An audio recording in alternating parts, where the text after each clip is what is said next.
Greetings, scientists. It's Mr. Gopal here, and I'm here to talk about ecology in living environments.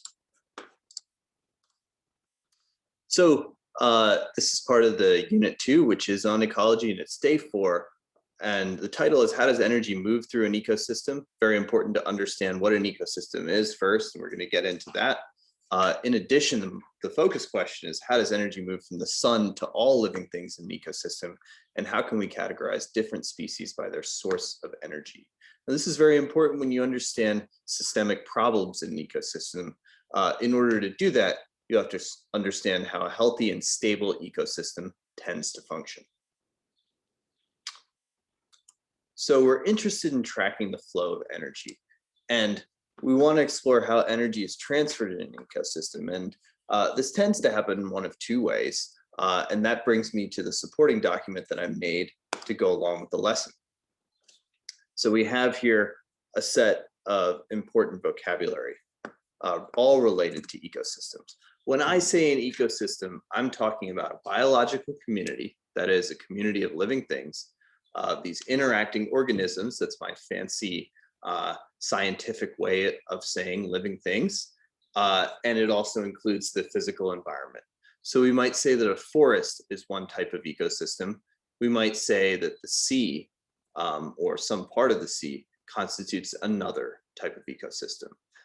Now, that is very broad, and we could get more and more specific. There are different types of forests. There are different climates for the ocean in different parts of the world, and those all have unique idiosyncrasies that make their ecosystems totally different from one another. So no two forests are alike, no two portions of the sea or the ocean are alike either. And we want to understand this thing called an energy pyramid that we'll get to in some of the Regents questions later in the lesson. It's basically a standard diagram that shows from bottom to top how energy tends to cycle through an ecosystem. When I say energy cycling, what I'm talking about is energy being passed from one type of organism to another type, and eventually to the top of the pyramid, where we then cycle back down to the bottom and start the process over and over again. And this process happens endlessly in ecosystems that continue to be stable. And as we're going to see, energy flows to and from organisms by type. We have autotrophs at the beginning. We have heterotrophs at the end. All right, so let me take you to the very beginning by defining autotrophs. When I say auto, I'm talking about self. And when I'm saying troph, I'm talking about the idea of creating. All right, so that was just a little STEM or scientific breakdown of the two parts of this word. When I say an autotroph, I'm talking about an organism that makes its own food. We also call these things producers because they produce their own sustenance. And we divide them into two categories. There are photoautotrophs. Photo, that prefix means light. So we're talking about organisms that can make their own food by harnessing energy from light. This is basically how plants work. We put plants out in the sun and they will prosper. Obviously, they draw on water as well. But between these two things, they can turn sunlight and water into glucose, which is the chemical compound that makes sugar. Okay, so they can create a carbohydrate to feed themselves, and they can cycle through food that way. And so this is why autotrophs are at the beginning or the bottom of the energy pyramid, because it starts by bringing in something that is pervasive all over the world and using its energy in order to create food. And this energy has to start somewhere. So it starts from the very creation of the food through the energy of the sun. In areas that are less well lit, we have what we call chemoautotrophs. And these are chemo, meaning chemical, because they make their own food not by harnessing energy from the sun, but they harvest elements in inorganic compounds, all right? And so they take these elements have nutrients, they're nutrient rich, which means they have important factors that lead these organisms to be able to sustain themselves. And inorganic compounds leads me to the difference between organic and inorganic. Organic means carbon containing, all right? All living things contain the element carbon. And there are other non-living materials on Earth that have elements that aren't carbon. And we might think about that in a simple way. If you've ever taken a multivitamin, it has many other elements in it, and many of these elements are very good for us. For example, there's a lot of iron in our blood. As you go through the ecology unit, you'll understand better and better the importance of nitrogen. Suffice it to say that many other elements have great value to stable ecosystems on Earth. And so Chemoautotrophs just happen to be a subset of species that are able to create their own food without using sunlight. Instead, they use other elements besides carbon.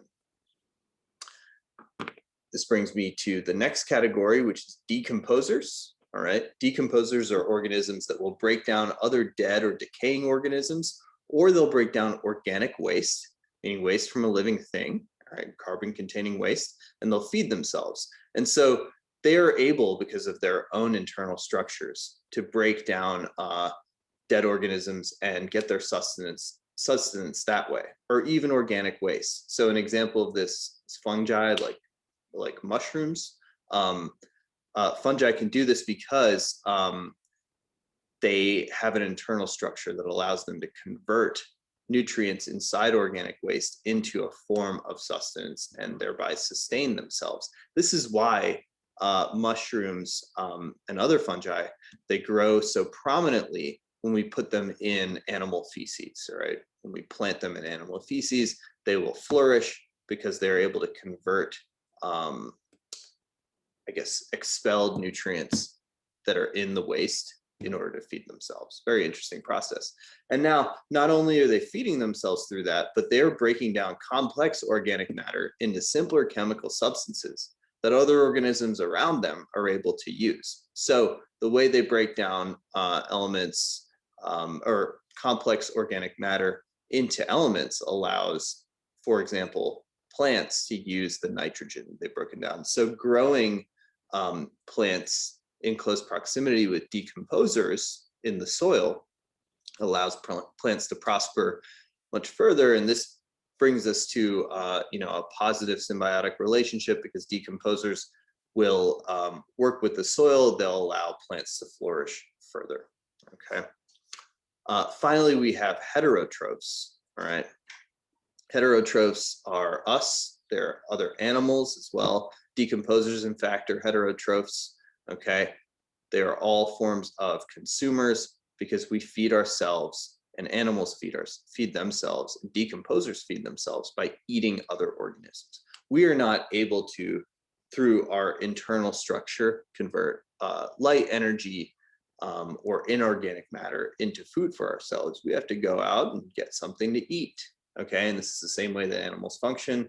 And so heterotrophs go later in the energy pyramid because they rely on plants to bring in energy and begin this cycle.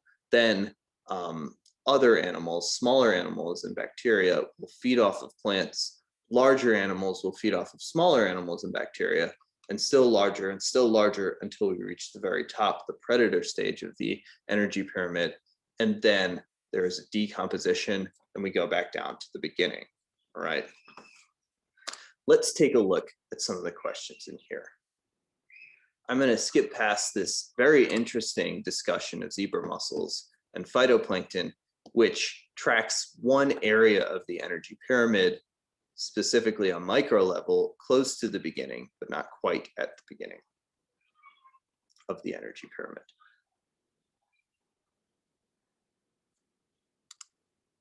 Now, I want to look at this particular Regents question, break it down. Now, I'm not going to tell you the answer, but we want to understand how this works. Again, the bottom of the energy pyramid is the beginning of the cycle of energy through an ecosystem. So as we said, the energy has to come from somewhere. Very often it comes from the sun.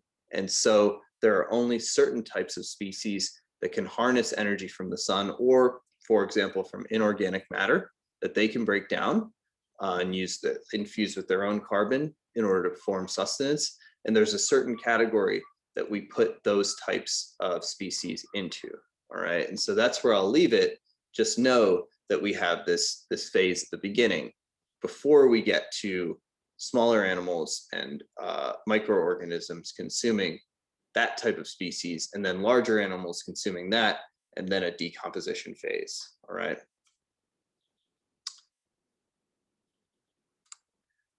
Now, again, just to recap decomposers, we talked about fungi and other types of decomposers being able to break down complex organic material through an internal structure of their own and create their own sustenance, but also leave behind simpler elements that can be used by other animals. And so, by animals and plants, sorry.